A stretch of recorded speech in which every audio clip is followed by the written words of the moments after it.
at the marketplace here. Basically, you'll see ClickBank has business and investing products. They have computer software products. They have all different types of stuff. So once you find a product that you want to promote, here's a question. What if your next website promoted itself?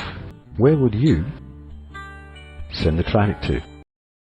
let's go ahead and look at one here in the business and investing section. There's a lot of different stock software, currency trading software. Let's look at the first one here, Forex trading software.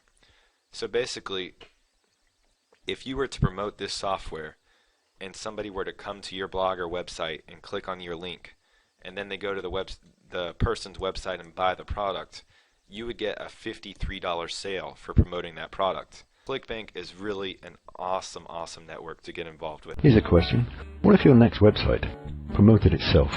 Where would you send the traffic to?